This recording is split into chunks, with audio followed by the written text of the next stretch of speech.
Hey, hello, my dear CA final students. Welcome to the channel. Again, welcoming you in the video of one short revision, and this time it's about chapter number 18 Sustainable Development Goals, SDG and ESG Assurance. ठीक है, तो जैसे कि chapter के नाम में है sustainable development goals, तो आपको एक तो पढ़ना पड़ेगा सस्टेनेबल डेवलपमेंट के बारे में और दूसरा हमें पढ़ना है environmental, social and governance assurance के बारे में, यानी ESG एश्योरेंस के बारे में. So first of all, in the introduction part, you have been given the definition of sustainability. What is sustainability? So sustainability एक ऐसा कंसेप्ट है जो ऐसा बोलता है कि करंट में आप चीज़ों को इस तरीके से यूज़ कीजिए कि फ्यूचर जनरेशन भी अपनी डिमांड फ्यूचर में फुलफिल कर पाए. And we all know the resources are limited, so we have to use them without compromising the ability of future generation to fulfil their own needs. This concept is known as sustainability. So now what is sustainable development? तो sustainable development का नाम किस हिसाब से रखा हुआ है? कोई ब्रुंडलेट रिपोर्ट है उसके हिसाब से रखा गया है. उसके अंदर ये बताया गया था कि sustainable development का मतलब ये है कि फिलहाल strives to meet the need of developing countries. जो भी developing countries है that are in the stage of development, अभी develop नहीं हुई है, वो developing countries जो है उनके लिए ये sustainable development जो है वो बनाया गया है, यूज़ की गई है term.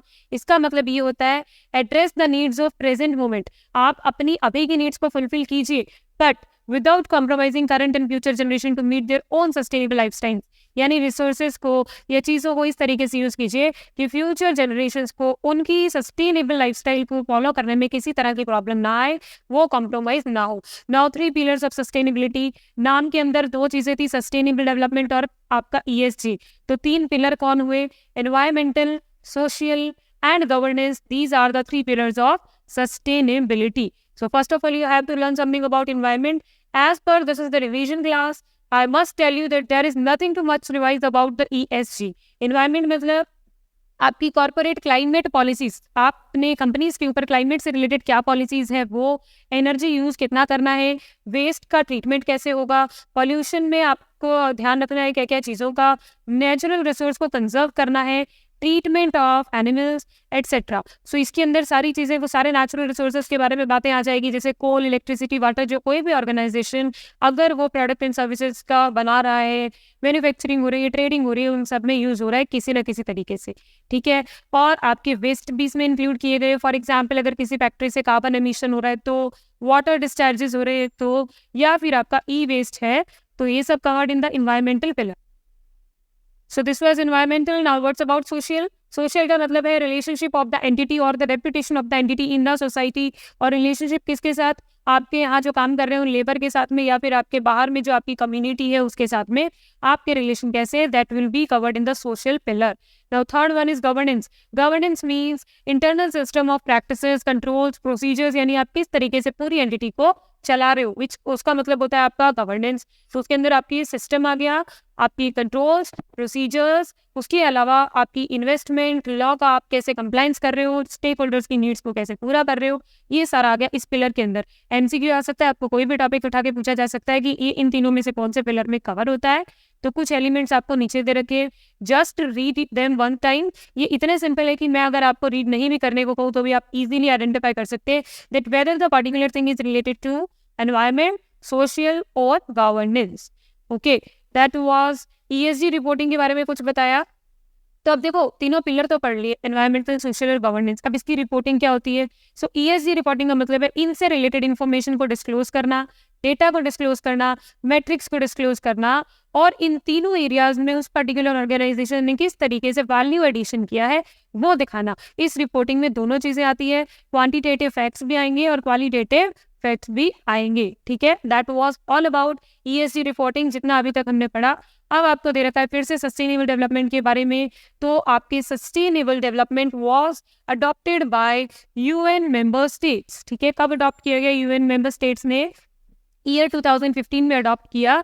There were 17 SDGs sustainable development के 17 गोल है कुल मिलाकर, जो कि सभी कंट्रीज ने ये माना कि अर्जेंटली हमें इन सब के बारे में बात करने की आवश्यकता है, इनके बारे में सोचने की ज़रूरत है.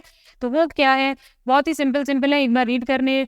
पॉवर्टी खत्म कर दी जाए, हंगर मिटा दिया जाए, quality education, gender equality, climate action, ठीक है, क्लीन वाटर एंड सैनिटाइजेशन, बहुत ही सिंपल पॉइंट्स है कि किस तरह जो पॉइंट्स है 17 गोल है जो सभी कंट्रीज ने मिलकर एक अर्जेंट कॉल समझी कि इन गोल्स पे हमें काम करने की जरूरत है। ठीक है, the second point was this only.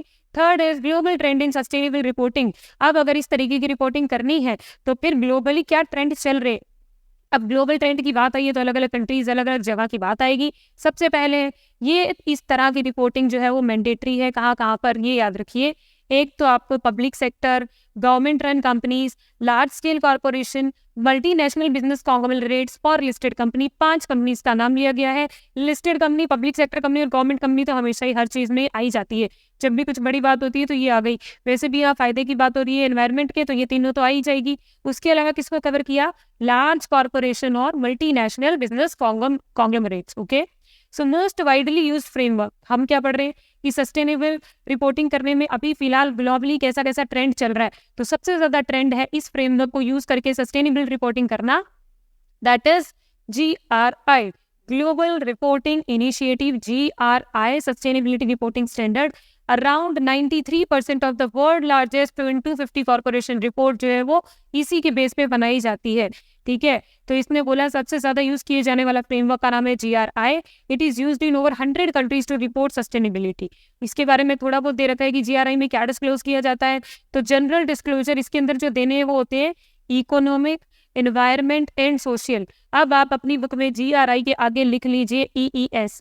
GRI के अंदर ये 3 चीजें बतानी है। अब EES आपको याद नहीं रहेगा, इसलिए आप लिख लीजिए GRI के अंदर आपको ये 3 चीजें देखनी है। SEE देखनी है, मतलब SEE क्या क्या देखना है, सोशल, इकोनॉमिक एंड एनवायरमेंट आपको देखना है GRI फ्रेमवर्क के अंदर।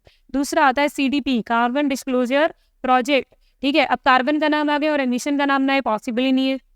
तो इसमें क्या क्या आएगा, एनवायरमेंटल परफॉर्मेंस डेटा, किससे रिलेटेड, ग्रीन हाउस गैस के एमिशन से related. Carbon is already related to green house gas emission. Okay, तो इसमें आ जाएगा water, forest, supply chain, climate change, forest and water security के बेसिस पे अगर आप ये CDP वाला यूज करते हैं तो आपको ये सब बताना है।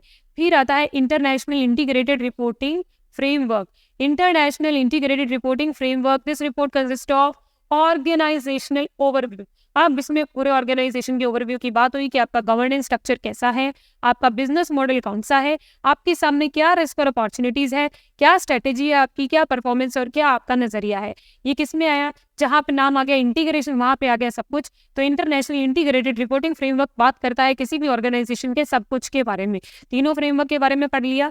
अगर आपसे पूछ लिया जाए कि आपका ग्लोबल ट्रेंड बताने सस्टेनेबिलिटी रिपोर्टिंग में, तो तीनों फ्रेमवर्क के बारे में बात करनी है। उसके अलावा इन September 2020 this framework and standard setting institution come together. 2020 सितंबर के महीने में ये सब साथ में आए। क्यों, इन्होंने देखा working towards comprehensive corporate reporting system.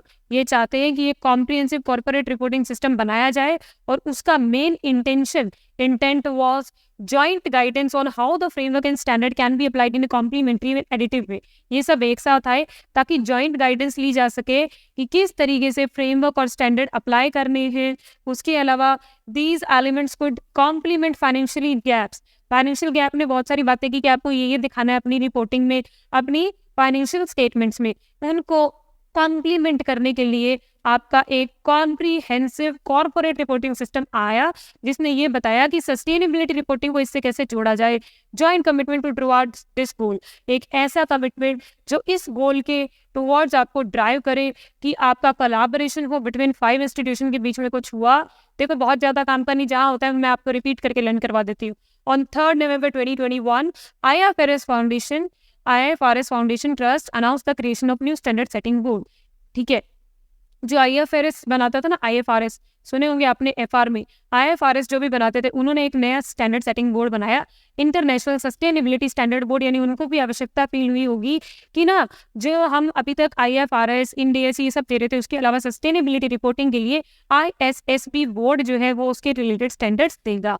तो ये किस लिए बनाया गया, ताकि ये sustainability related disclosure standard provide करे और आपको बाकी information they sustainability related risk and opportunities की। तो ये स्टैंडर्ड सेट किया गया, इसका नाम याद रखना है, 3 November 2021 को किया गया। उसके अलावा task force on climate related financial disclosure, ये कब बना, 2015 में बना।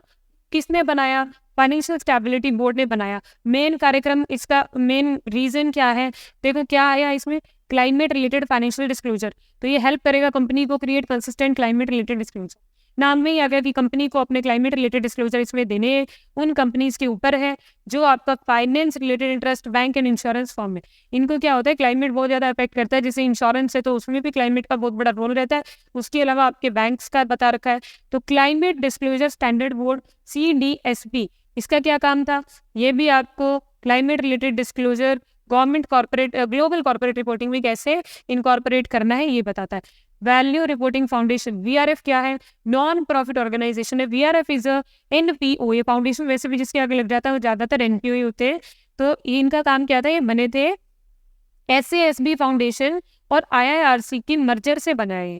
तो इतना बस याद रखना है कि मर्जर हुआ कि इनका SASB फाउंडेशन और IIRC का, और उससे बना वैल्यू रिपोर्टिंग फाउंडेशन। ठीक है, इतना ही। अब उसमें एक टेस्ट अंडरस्टैंडिंग का क्वेश्चन है, क्या है, but what is your understanding of sustainability reporting. आप सस्टेनेबिलिटी रिपोर्टिंग के बारे में क्या समझते हैं। तो ये है एक ऐसी प्रैक्टिस कि हम पब्लिकली रिपोर्ट करें economic, social and environmental, SEE भी पढ़ा था ना, उसके बारे में रिपोर्ट करें, और गोल ऑफ सस्टेनेबल डेवलपमेंट के बारे में हमारे नेगेटिव और पॉजिटिव कंट्रीब्यूशन उसमें रिपोर्ट करें।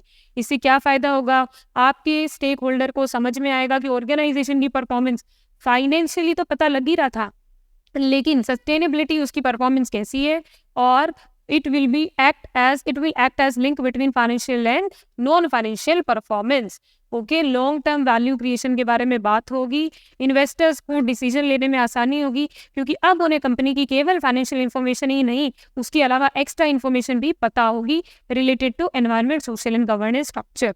Okay, that was investing in social and environmental issues will not only improve own business. ठीक है, इससे आपको और ज़्यादा हेल्प मिलेगी अगर आप अपना समय, अपने रिसोर्सेज इस तरीके की रिपोर्टिंग में लगाते हैं, तो उससे आपकी बिजनेस टू बिजनेस जो है रिलेशन अच्छा बनेगा। इतनी बात लिखिए। ये था आपका तीसरा टॉपिक, दैट इज फ्रेमवर्क और अभी करंट में क्या ट्रेंड चल रहे हैं सस्टेनेबिलिटी रिपोर्टिंग के बारे में। उसके बाद आता है इंटीग्रेटेड रिपोर्टिंग। टोटल FR में आया था, लास्ट सिलेबस में FR में था, वहाँ से उठाकर एकदम डायरेक्ट लिखा गया है। इंटीग्रेटेड रिपोर्टिंग में 6 C होते हैं, सीधे के सीधे 6 C आपको याद रखने हैं। ये होते हैं 6 तरह की capital: financial capital, manufactured capital, natural capital, human capital and social capital, and the final is intellectual capital. कौन कौन सी है आपकी, financial, manufacturing, social, intellectual, human और नेचुरल। ये 6 तरह की कैपिटल आपको याद रखनी है। इनके बारे में थोड़ा थोड़ा बताया गया है। फाइनेंशियल कैपिटल में क्या आएगा कि आपका पूल ऑफ फंड कितना है, आपके पास में फंड है वो कैसा कैसा फंड है, मतलब डेट है, इक्विटी है, ग्रांट है, इतना। मैन्युफैक्चर्ड कैपिटल के अंदर आपको बताना है कि आपके प्रोडक्शन ओरिएंटेड इक्विपमेंट क्या है, टूल क्या है, ह्यूमन क्रिएटेड इक्विपमेंट क्या है, और आपका available to the organisation for use in production of the goods. कुल मिला के आपको मैन्युफैक्चरिंग करने के लिए आपके पास में क्या जुगाड़ है, वो है मैन्युफैक्चर्ड कैपिटल।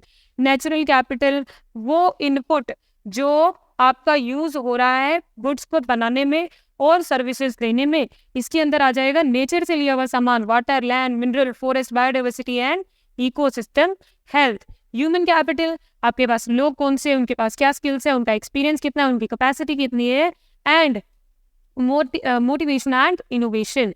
ठीक है, इसके अंदर ऑर्गेनाइजेशन की स्ट्रैटेजी को जानना है, उसके अलावा गवर्नेंस स्ट्रक्चर को देखना है, लॉयल्टी क्या है, मोटिवेशन क्या है आपके स्टाफ के लिए, वो देखना है आपको human capital. Now social capital, relationship establish within the community and between each of the community group of stake holders. आपका अंदर भी रिलेशन कैसा है अपने ऑर्गेनाइजेशन के अंदर, बाहर भी कैसा है। अंदर किन के साथ होगा, आपका लेबर के साथ में कैसा है, बाहर किसके साथ होगा, आपका कस्टमर के साथ में, सप्लायर के साथ में रिलेशन कैसा है, that is social capital. Now next is intellectual capital. ये कहता है फर्दर फ्यूचर अर्निंग पोटेंशियल। ठीक है, मतलब कि आप में आगे आप कैसे अर्निंग करेंगे, इस बात का क्या पोटेंशियल है। तो ऑर्गेनाइजेशन के पास में कोई कॉम्पिटिटिव एडवांटेज है, कोई USP है, ये मान लो। ठीक है, कोई इनोवेशन है, कोई इन्वेस्टमेंट रिसर्च में कर रखी थी, उससे बहुत अच्छा कोई उसको रिजल्ट मिलने वाला है, जो दिख नहीं सकता लेकिन जो हमें फायदा पहुंचा सकता है, वो है intellectual capital. That was point number 4 integrated reporting से related. Now it's come about the global scenario in various countries. तो अलग अलग कंट्रीज में क्या है, ये बहुत ज़्यादा आपके एग्जाम पर्पज़ के लिए बिल्कुल भी काम का नहीं है, पर अगर दिया जाए कि यूनाइटेड स्टेट्स में क्या है, तो यूनाइटेड स्टेट्स वालों ने सबसे पहले प्रपोज किया climate risk disclosure requirement. Publicly traded companies के ऊपर ये एप्लीकेबल किया था कि उन्हें एनुअली रिपोर्ट में डालना है कि क्लाइमेट रिस्क डिस्क्लोजर क्या है उनके अकॉर्डिंग, और आपको financially material climate related risk जो है वो बताने पड़ेंगे। क्लाइमेट रिस्क मैनेजमेंट की प्रोसेस क्या है आपके यहाँ ये बताना पड़ेगा। रिस्क कैसे पहचानते, कैसे मैनेज करते और सिनेरियो को कैसे एनालिसिस करते। यूएस वालों ने मेनली क्लाइमेट रिलेटेड रिस्क के बारे में बात की। फिर आए यूके वाले, इन्होंने ग्रीन हाउस गैस के एमिशन की बात की कि ये है ना 2050 तक ग्रीन हाउस गैस के एमिशन को जीरो कर देंगे। उसके बाद में एनुअल रिपोर्टिंग रिक्वायरमेंट डाली किन पे, उन कंपनीज पे जो लिस्टेड है या फिर उनका turnover 500 million pound in annual turnover है या 500 एम्प्लॉयज से ज़्यादा है, जो भी उसके अकॉर्डिंग इन्होंने अपनी अपनी रिक्वायरमेंट्स डाली। उसके बाद इन्होंने बोला कि ये सब आपको बताने होंगे, environment, social employ, social matters, companies employees, respect for human rights and anti corruption, anti bribery. This is not so important actually. और आपको कहाँ आना है, इंडिया में क्या हुआ, ESG का बताना है।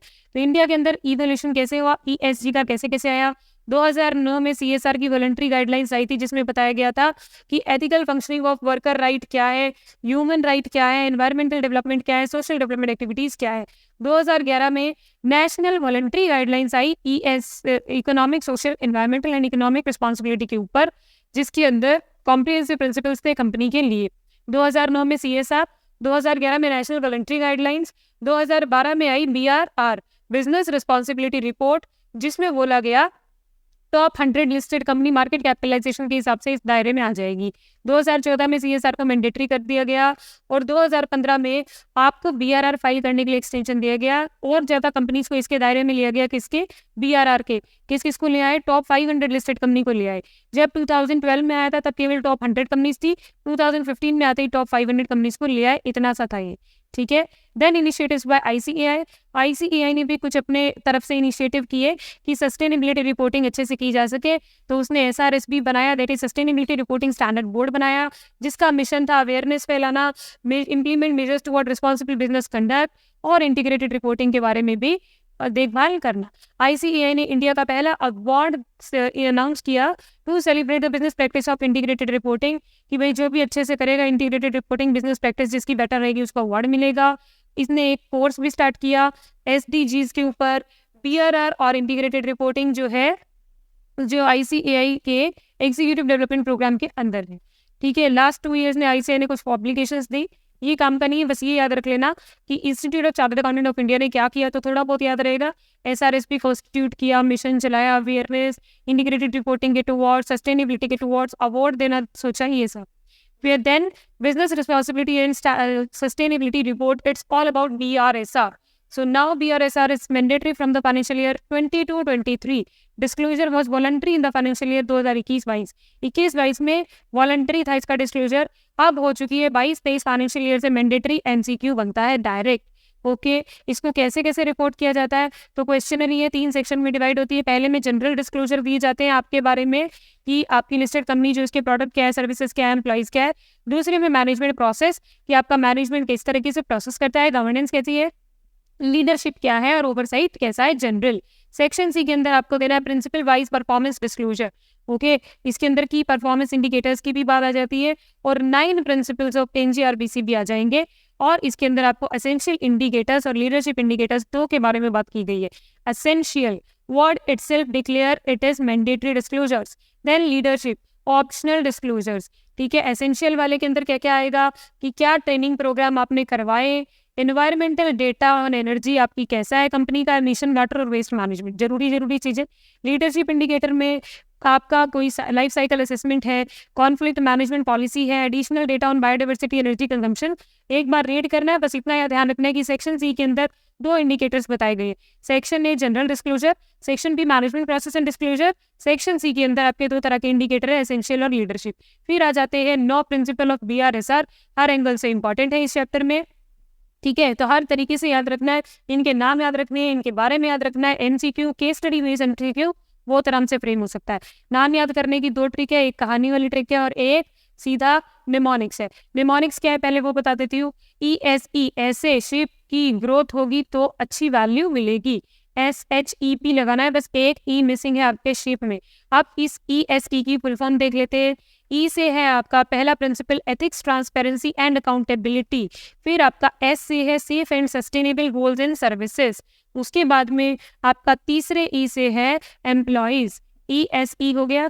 फिर शिप, एस से स्टेक होल्डर इंटरेस्ट, H से ह्यूमन राइट्स, E से फिर से एनवायरमेंट और P से पब्लिक एंड रेगुलेटरी पॉलिसी। ऐसे शिप की growth principle number 8 is growth होगी तो अच्छी वैल्यू मिलेगी। 9 वाले में आ गया वैल्यू। वैसे तो आपको इसी से याद हो जाएगा। उसके बाद में फिर भी अगर ये निमोनिक से याद नहीं रहता है तो एक स्टोरी बनी हुई है, वो स्टोरी एक बार पढ़ के बता देती हूँ आपको क्या है। ये कंपनी की एथिक्स है, कंपनी की एथिक्स है। पहला हो गया एथिक्स, दूसरा गुड्स एंड सर्विसेज, तीसरा एम्प्लॉयज। कंपनी की एथिक्स है कि जब वो गुड्स एंड सर्विसेज डिस्ट्रीब्यूट करेगी ना तो सबसे पहले अपने एम्प्लॉयज को देगी, फिर स्टेक होल्डर्स को देगी, फिर कंपनी में काम करने वाले बाकी ह्यूमन बींग्स को देगी। उसके बाद भी कुछ बच गया तो बाहर एनवायरनमेंट में जो पब्लिक मिलेगी उसको दे देगी। इतना बांटेगी तो कंपनी का ग्रोथ एंड डेवलपमेंट होगा और कंज्यूमर के लिए उसकी वैल्यू बढ़ेगी। ये 9 प्रिंसिपल्स मैंने हाईलाइट कर दिए। दोनों तरीके आप किसी से भी याद कर सकते हैं। पहला principle number 1 ethic, transparency and accountability. ये क्या कहता है, इसका एसेंस ये है कि किसी भी हाल में एथिक्स को कॉम्प्रोमाइज नहीं किया जाना चाहिए। ऐसा गवर्निंग स्ट्रक्चर होना चाहिए कि उसके अंदर ऐसी पॉलिसीज हो जो ध्यान में रखे कि एथिक्स कॉम्प्रोमाइज नहीं हो रही है। इन्फॉर्मेशन जो है वो स्टेक होल्डर्स को प्रोवाइड करवाई जाए।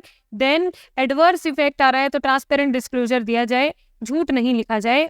देन आपको value chain should be encourage to adopt these principles. आपकी वैल्यू चेन के अंदर जो भी एंटिटीज आ रही हैं उन सबको आप एनकरेज करो कि प्लीज ये सब प्रिंसिपल्स को फॉलो कीजिए। Entity should proactively respond to outside entities. इसके अंदर आपका क्या क्या आया, एथिक्स की बात हो रही है ना, एथिक्स, ट्रांसपेरेंसी और अकाउंटेबिलिटी की बात हो रही है तो पहले अपनी गवर्निंग स्ट्रक्चर सही करो, उसके बाद में प्रॉपर स्टेक होल्डर को इन्फॉर्मेशन दो, आप डिस्क्लोजर सही देंगे, आप जो है आउटसाइड एंटिटी में भी प्रोएक्टिवली रिस्पॉन्ड करेंगे। This was principle number 2 safe and sustainable goods and services. This is goods not goals, ठीक है। तो आप जो गुड्स एंड सर्विसेज देंगे वो सेफ होने चाहिए, सस्टेनेबल होना चाहिए। तो आपको क्या करना है, इसमें रिसोर्स का यूज कम से कम करना है।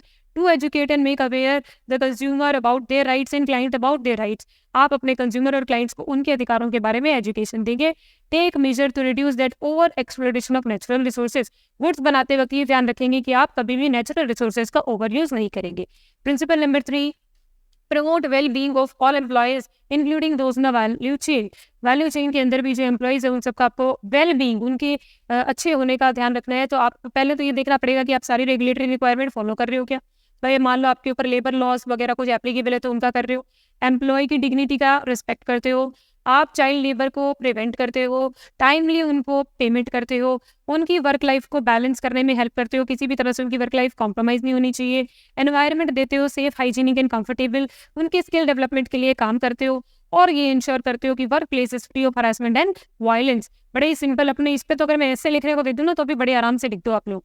Principal number 4 respect for stakeholder interest and responsiveness. Stakeholder के प्रति आपकी क्या जिम्मेदारी है और आपको कैसे उनकी चीज़ों का रिस्पेक्ट करना है। तो आप पहले तो पारदर्शी रहना है, उनसे सच बोलना है, ट्रांसपेरेंट रहना है, कम्युनिकेशन करते रहना है और आइडेंटिफाई करना है कि कौन कौन सी पार्टी जो वो इंटरेस्टेड है, उनको फेयरली उनका स्टेक पहुंचाना है। इतनी सा काम है। स्टेक होल्डर से रिलेटेड क्या है, एक तो उससे कम्युनिकेशन कीजिए और उनको उनका स्टेक फेयरली पहुंचा दीजिए।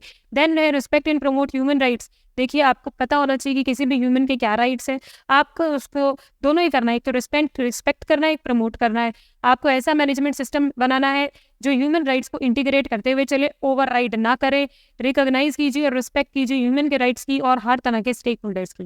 Protection and restoration of environment. Environment से रिलेटेड क्या करोगे, तो हमें ये पता लगाना है कि हमारी वजह से एनवायरनमेंट को कोई गलत इंपैक्ट तो नहीं पड़ रहा, हम उसको कैसे सुधारेंगे। नेचुरल और मैनमेड रिसोर्सेज को हम अच्छे से यूज करेंगे, कुछ भी वेस्ट नहीं होने देंगे।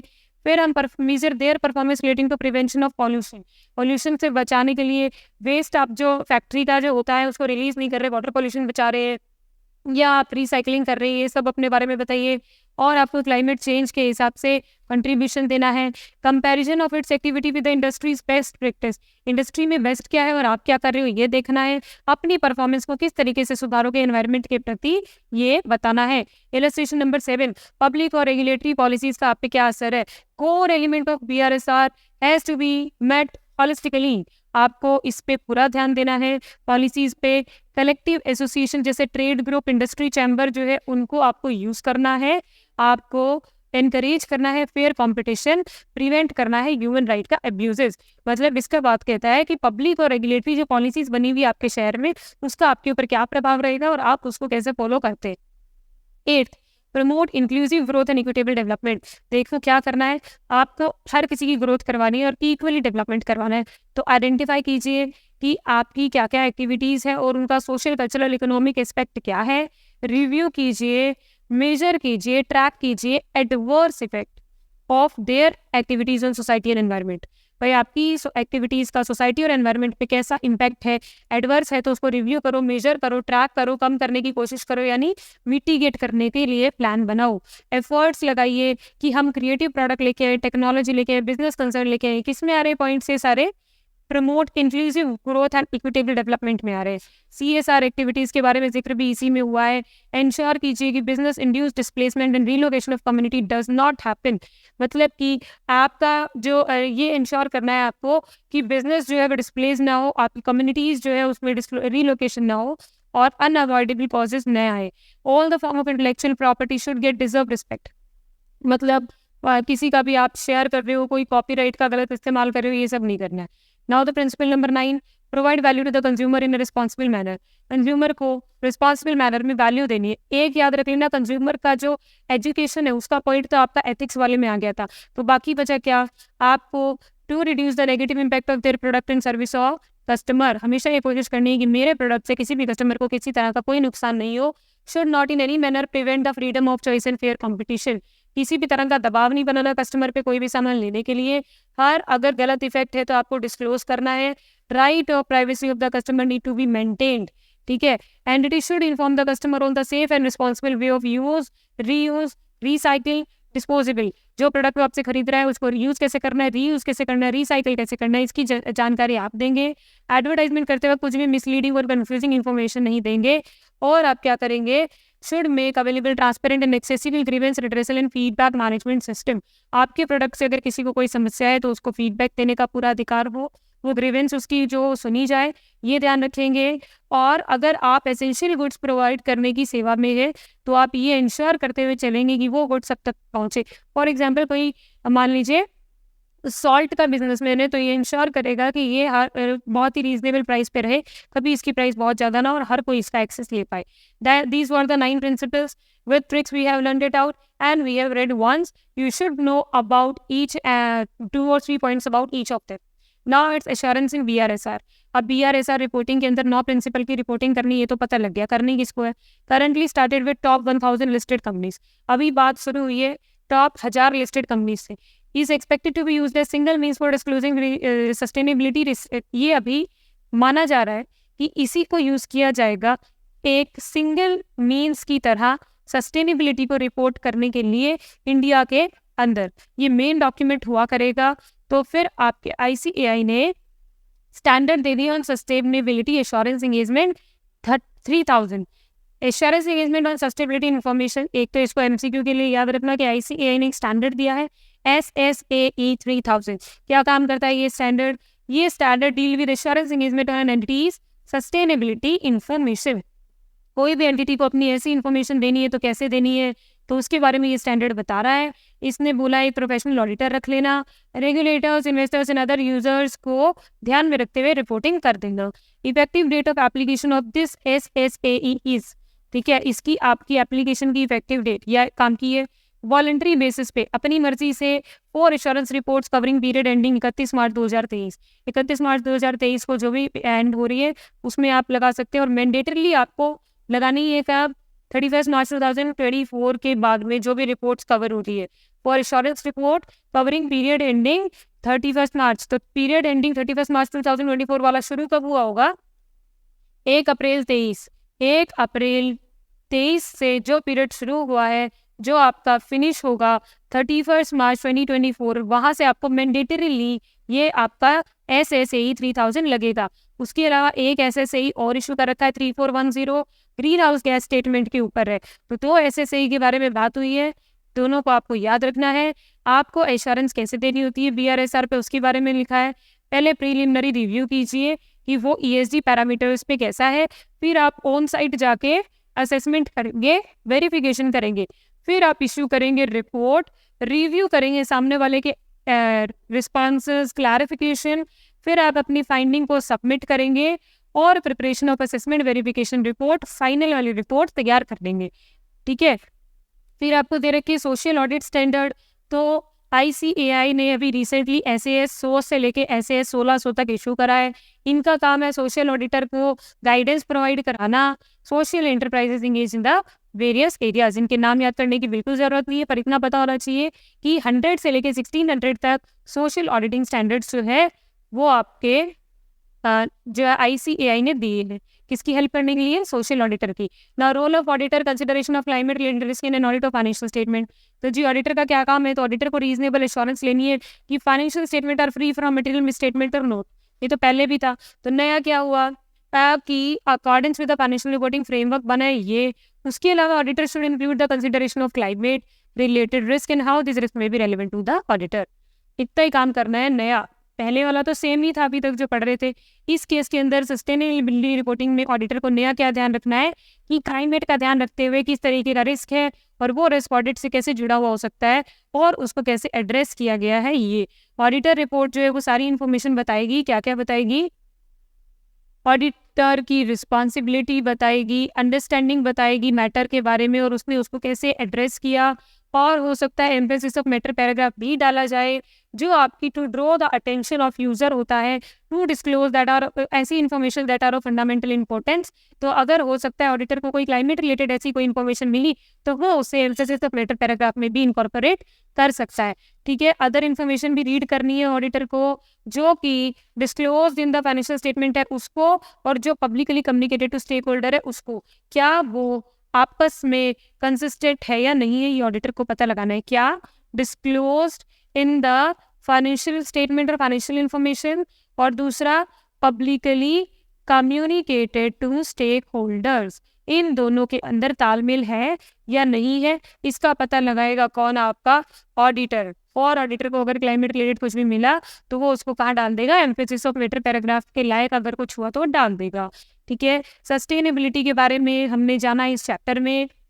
मेनली आपको शुरू से लेकर लास्ट तक बताऊं तो क्या जाना आपने? सस्टेनेबिलिटी का मतलब क्या होता है, सस्टेनेबल डेवलपमेंट का मतलब क्या होता है, ESG क्या थे, फिर आपने जो है वो पिलर्स देखे। उसके बाद में 3 पिलर थे, एनवायरनमेंट, सोशल एंड गवर्नेंस। फिर आपने देखे आपके जो स्टार्टिंग के अंदर आपके आए थे कि जो आपकी बाकी कंट्रीज को अर्जेंट कॉल पे 17 मैटर्स लगे थे वो आपने देखे। उसके बाद आपकी बहुत अलग अलग तरह की रिपोर्टिंग्स आई। आपने फ्रेमवर्क देखे, GRI देखा, इंटीग्रेटेड फ्रेमवर्क देखा। इनके बारे में पता लगाने के बाद BRSR की बात आई। BRSR में 9 प्रिंसिपल आए जो मैंने आपको एक ट्रिक से याद करा दिए। उन प्रिंसिपल के बारे में डिफरेंशिएटली पता होना चाहिए कि किस चीज़ का किससे संबंध है। वो आता है MCQ केस सिनेरियो वाला। उसके बाद आपने देखा क्या कि आपका BRSR के अलावा SSAE जो इशू किए गए उनकी इफेक्टिव डेट क्या है, उसके बाद में आपने कंक्लूजन देख लिया। तो इसके अलावा इस चैप्टर में और कुछ नहीं पढ़ने वाला। इतना याद रखेंगे आप, स्टोरी से उस 9 प्रिंसिपल्स को अच्छे से याद रखेंगे, सस्टेनेबिलिटी की डेफिनेशन याद रखेंगे, और आप याद रखेंगे क्या कि आपके ESG क्या है। That's it for this lecture. See you in the next revision lecture. And we are continuously doing or completing our ICS integrated case scenario questions. Okay, see you guys in the next video. Stay tuned.